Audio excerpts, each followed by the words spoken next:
Hello students, I am Rafiq Ahmed and I welcome you all in this class of linear algebra. In last some videos we have been discussing about linear combinations, linear span and linear sum of two subspaces. पिछले videos में हम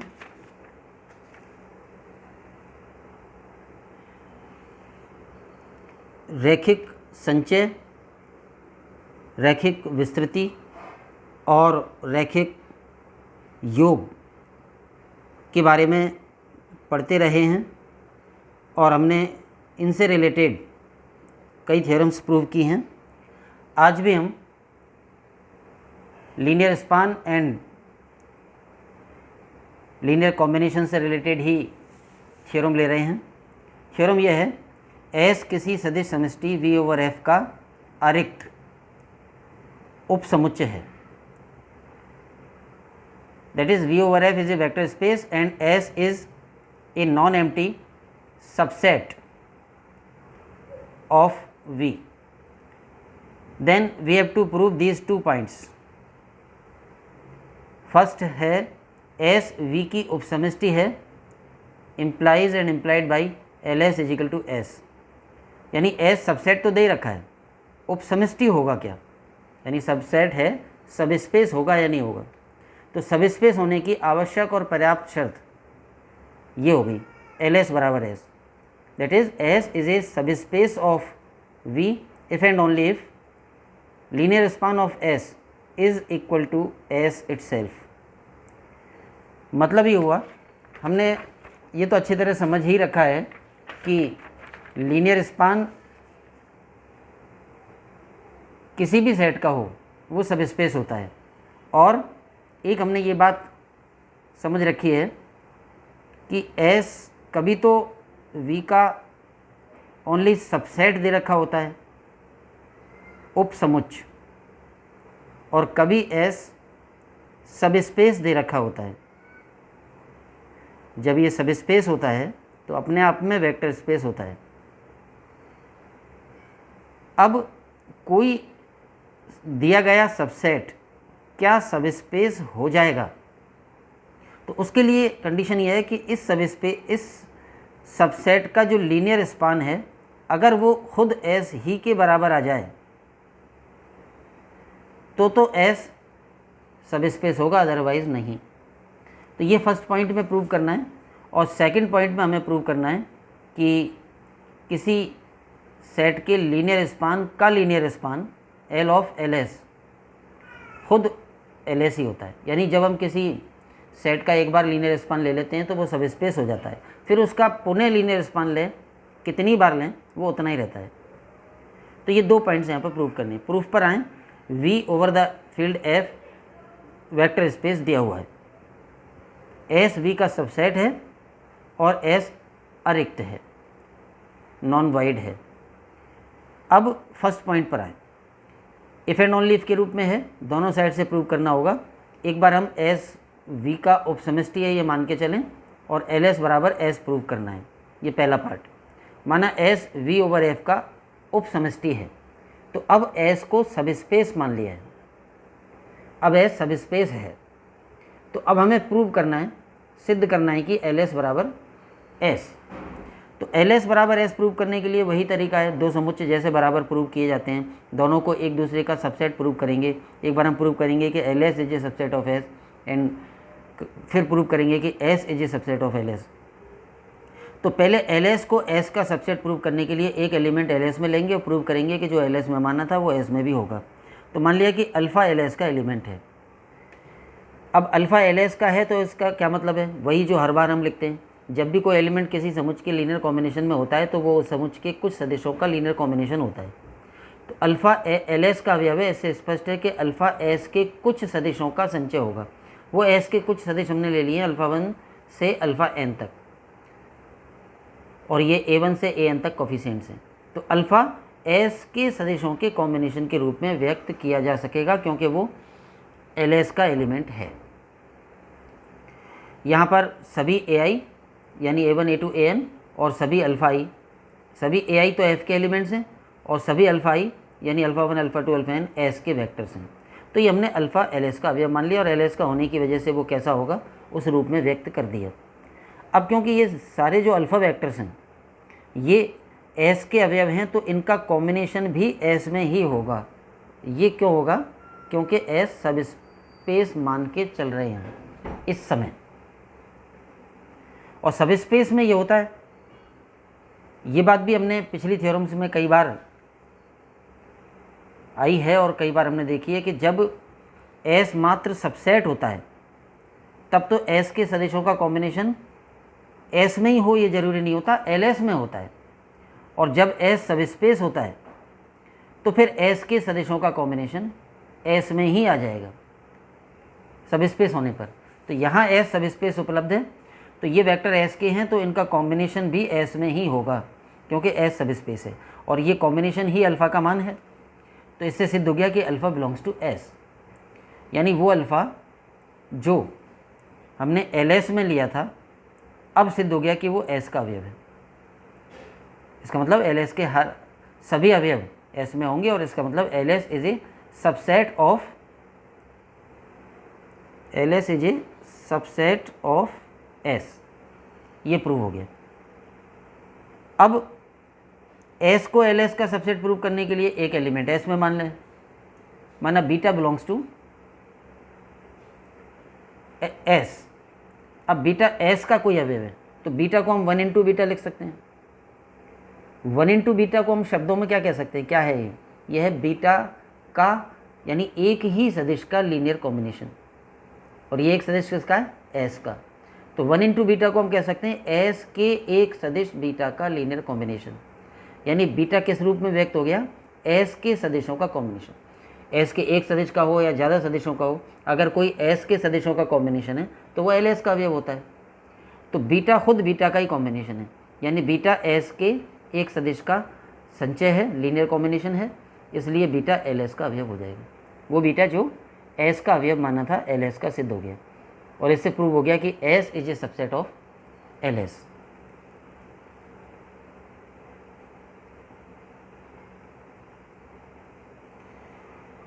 first point में हमने prove कर लिया था कि LS is a subset of S और यहाँ प्रूव हो गया कि S is A subset of LS। तो दोनों पॉइंट्स को मिला के हम कह सकते हैं कि LS और S बराबर हैं, बोथ आर इक्वल। लेकिन ये कब होंगे? जब S सब स्पेस हो।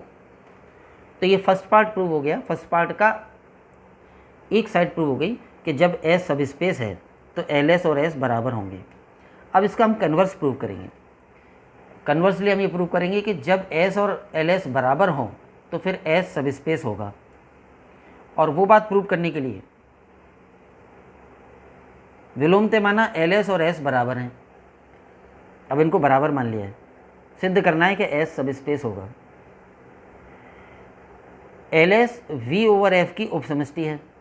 हम जानते हैं कि लीनियर स्पान किसी का भी हो सब स्पेस होता है, S भले ही समुच्चय हो लेकिन LS हमेशा सब स्पेस होता है। तो LS सब स्पेस होगा और LS के बराबर S है तो फिर S भी सब स्पेस होगा क्योंकि वो एक सब स्पेस के बराबर है। LS सब स्पेस है और LS के बराबर S है तो S भी सब स्पेस होगा, अतः S भी V ओवर F की उपसमष्टि है। तो ये इसका विलोम पार्ट हो गया 3 लाइन में, यानी जब LS बराबर S मान लें तो आसानी से सिद्ध हो जाता है कि S भी सब स्पेस होगा। कैसे हुआ?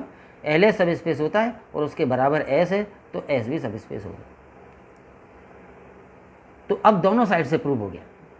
तो दोनों साइड को मिला के अगर हम रिजल्ट को एक बार फिर लिखें तो वो ये बनता है, फलतः S V का सब स्पेस होगा यदि और केवल यदि LS बराबर S। एक बार हमने S को V का सब स्पेस मान के चले थे तब तो प्रूव कर लिया कि LS बराबर S, और कन्वर्सली LS बराबर S मान के चले तब प्रूव कर लिया कि S V का सब स्पेस होगा। तो ये फर्स्ट पॉइंट में जो थ्योरम थी उसका प्रूफ कंप्लीट हो गया। और अब हम सेकंड पॉइंट पर आएँ तो सेकंड पॉइंट में भी बहुत सिंपल सा प्रूफ है। सेकंड पॉइंट में क्या करना है कि लीनियर स्पान ऑफ S बराबर लीनियर स्पान ऑफ S, यानी एक बार एल लगने के बाद कितनी बार एल लगाओ वो उतना ही रहता है। इसका भी सिंपल सा प्रूफ है। हम जानते हैं कि रैखिक विस्तृति सदैव उपसमष्टि होती है। Linear span is always a सब स्पेस। तो एल एस, थोड़ी देर के लिए एल एस को नया नाम दे दें एस डैश। तो एल एस सब स्पेस है क्योंकि एल लगा हुआ है। एल एस सब स्पेस है और एल एस को हम एस डैश मान लें तो एस डैश सब स्पेस होगा। अब जो हमने अभी फर्स्ट पॉइंट में प्रूव किया था उसका यूज़ करें कि linear span of S dash बराबर एस डैश ही होगा। क्यों? क्योंकि एस डैश सब स्पेस है। अभी हमने प्रूव किया था कि अगर कोई सब स्पेस हो तो उसका लीनियर स्पान वो खुद ही होता है। तो क्योंकि एस डैश सब स्पेस है इसलिए एस डैश का लीनियर स्पान खुद एस डैश ही होगा। पार्ट फर्स्ट से वापस एस डैश की वैल्यू रख दो। एस डैश हमने कैसे माना हुआ है? एल एस को।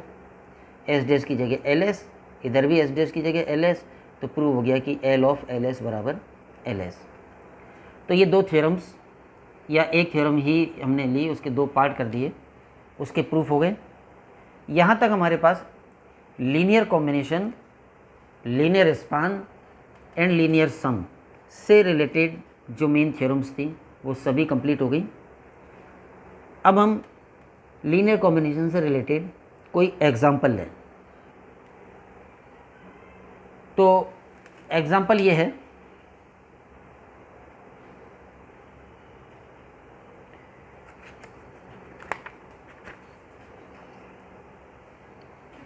जांच कीजिए कि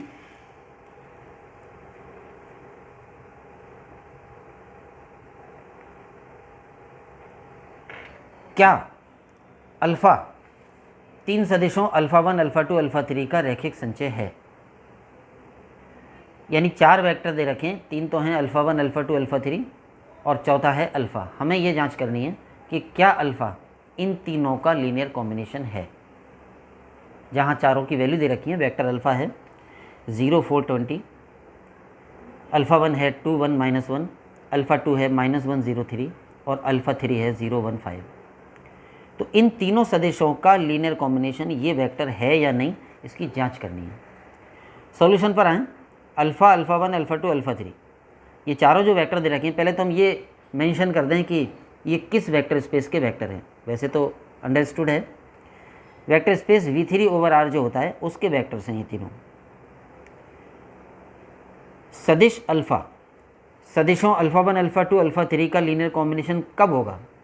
जब कोई तीन स्केलर्स A1, A2, A3 ऐसे विद्यमान हो, there exist A1, A2, A3 such that alpha can be written as linear combination of alpha 1, alpha 2, alpha 3।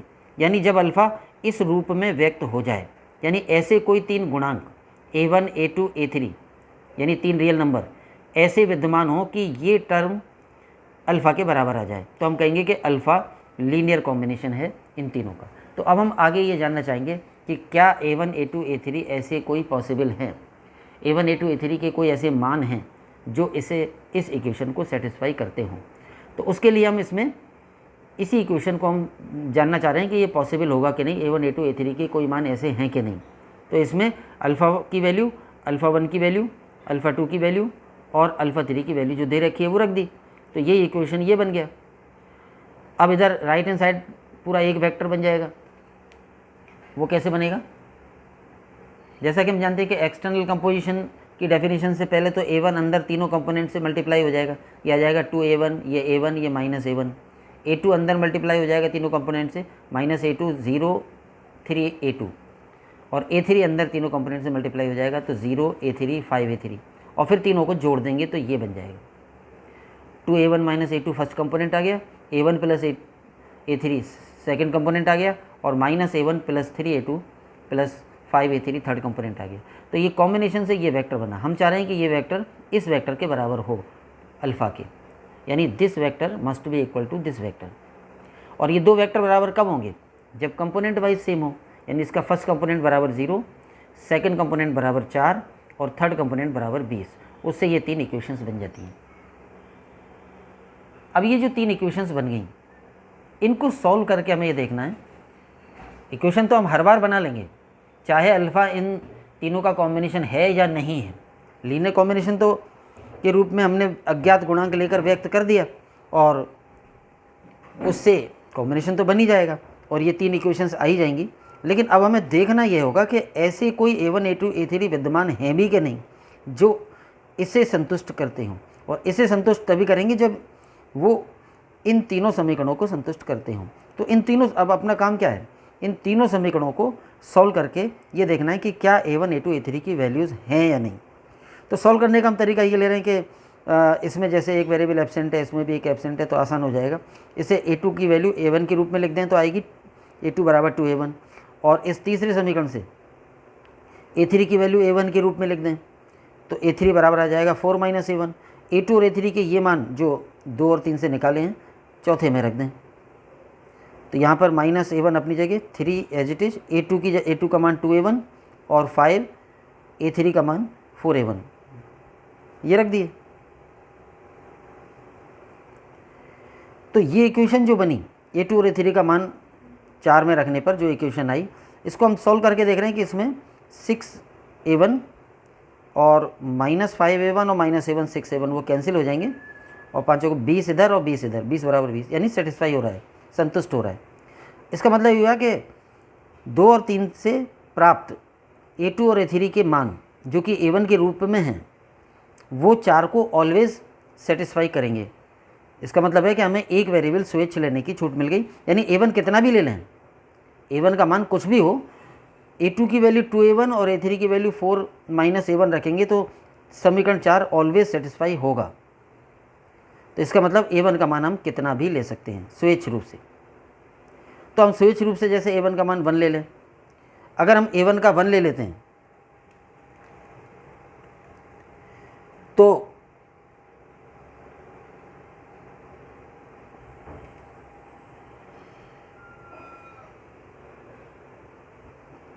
A1 का मान हमने 1 ले लिया, यहाँ रखें तो A2 का मान आ जाएगा 2A1 था, A2 की वैल्यू 2 आ जाएगी, और A3 का मान था 4 माइनस A1, तो A3 की वैल्यू आ जाएगी 3। अब A1 की वैल्यू 1 लेने पर A2 फिर 2 ही होगा। ये A1 की वैल्यू 1 लेना स्वेच्छ है, कितना भी लिया जा सकता है, लेकिन एक बार A1 की जो वैल्यू ले लेंगे उसके बाद A2 और A3 की वैल्यू अपने आप डिसाइड होगी उनमें मान रखने पर। तो A2 बराबर 2 और A3 बराबर 3, तो A1 की वैल्यू 1, A2 की 2 और A3 की 3, ये इन तीनों समीकरणों को सेटिस्फाई करेगा, का मतलब उस लीनियर कॉम्बिनेशन वाले समीकरण को सेटिस्फाई करेगा। तो हम कह रहे हैं कि तब इक्वेशन 1 से 1 जो कि में जब ये A1 A2 A3 के मान रख देंगे तो जो इक्वेशन 1 था वो हो जाएगा अल्फ़ा बराबर A1 की जगह 1 इंटू अल्फ़ा 1, A2 की जगह 2 इंटू अल्फ़ा 2, A3 की जगह 3 इंटू अल्फ़ा 3, ये आ जाता है। और इसका मतलब हुआ कि अल्फ़ा सदिशों अल्फ़ा 1 अल्फ़ा 2 अल्फ़ा 3 का लीनियर कॉम्बिनेशन है। ये अब अल्फ़ा उन तीनों के लीनियर कॉम्बिनेशन के रूप में व्यक्त हो गया ज्ञात गुणांक होते हुए 1 2 3। पहले तो अज्ञात माने थे हमने A1 A2 A3, अब A1 A2 A3 के मान आ गए तो अल्फ़ा इनका कॉम्बिनेशन हो गया। ये क्वेश्चन क्या था कि क्या अल्फ़ा 1 अल्फ़ा 2 अल्फ़ा 3 का कॉम्बिनेशन है, तो अपना आंसर हो गया कि है। इसमें इस उदाहरण में एक बात और देखी जा सकती है कि इस उदाहरण में A1 1 है, 1 जो लिया है वो स्वेच्छ रूप से लिया है, कितना भी ले सकते थे, बदल भी सकते थे। इसका मतलब A1 A2 A3 के अनंत मान पॉसिबल हैं जो उस इक्वेशन को सेटिस्फाई करें, अर्थात A1 A2 A3 के अनंत मान हैं जिनके लिए समीकरण एक क्या था, ये अल्फ़ा बराबर A1 alpha 1 plus A2 alpha 2 plus A3 alpha 3, ये सत्य होगा। तो A1 A2 A3 का एक यूनिक वैल्यूज़ का कॉम्बिनेशन नहीं है। ऐसा नहीं है कि A1 A2 A3 के बस यही मान है जो इसे सेटिस्फाई करेंगे, कई मान हैं। A1 का मान बदल दो तो A2 A3 का अपने आप बदल जाएगा।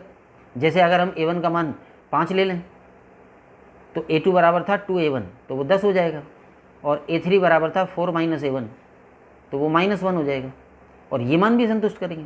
इस तरह से इनफाइनाइट सॉल्यूशंस हैं यहाँ पर, यानी अल्फ़ा को अल्फ़ा 1 अल्फ़ा 2 अल्फ़ा 3 के कॉम्बिनेशन के रूप में व्यक्त तो किया ही जा सकता है, व्यक्त करने के भी अनंत तरीके होंगे, मतलब यूनिकली एक्सप्रेस किया जा सके ऐसा नहीं है। इस एग्जाम्पल में कई विकल्प हैं, ज़रूरी नहीं है कि इस एग्जाम्पल में कई विकल्प हैं तो अन्य में भी होंगे। दूसरे ऐसा ही दूसरा एग्जाम्पल हम लें तो उसमें हो सकता है कि एक ही विकल्प हो, A1 A2 A3 के केवल एक ही मान हो जो इनको इस समीकरण को संतुष्ट करें, और ऐसा भी हो सकता था कि A1 A2 A3 के कोई मान नहीं है जो इन इक्वेशंस को सेटिस्फाई करते हों। ऐसा होता तो हम कहते हैं कि alpha can not be expressed as a linear combination of 3 vectors alpha 1 alpha 2 alpha 3। यानी अगर A1 A2 A3 के मान संभव नहीं होते तो हम क्या कहते, अल्फ़ा इन तीनों का संचय नहीं है, लेकिन इस उदाहरण में है। तो इस वीडियो में इतना ही। Thanks to all. जय हिंद।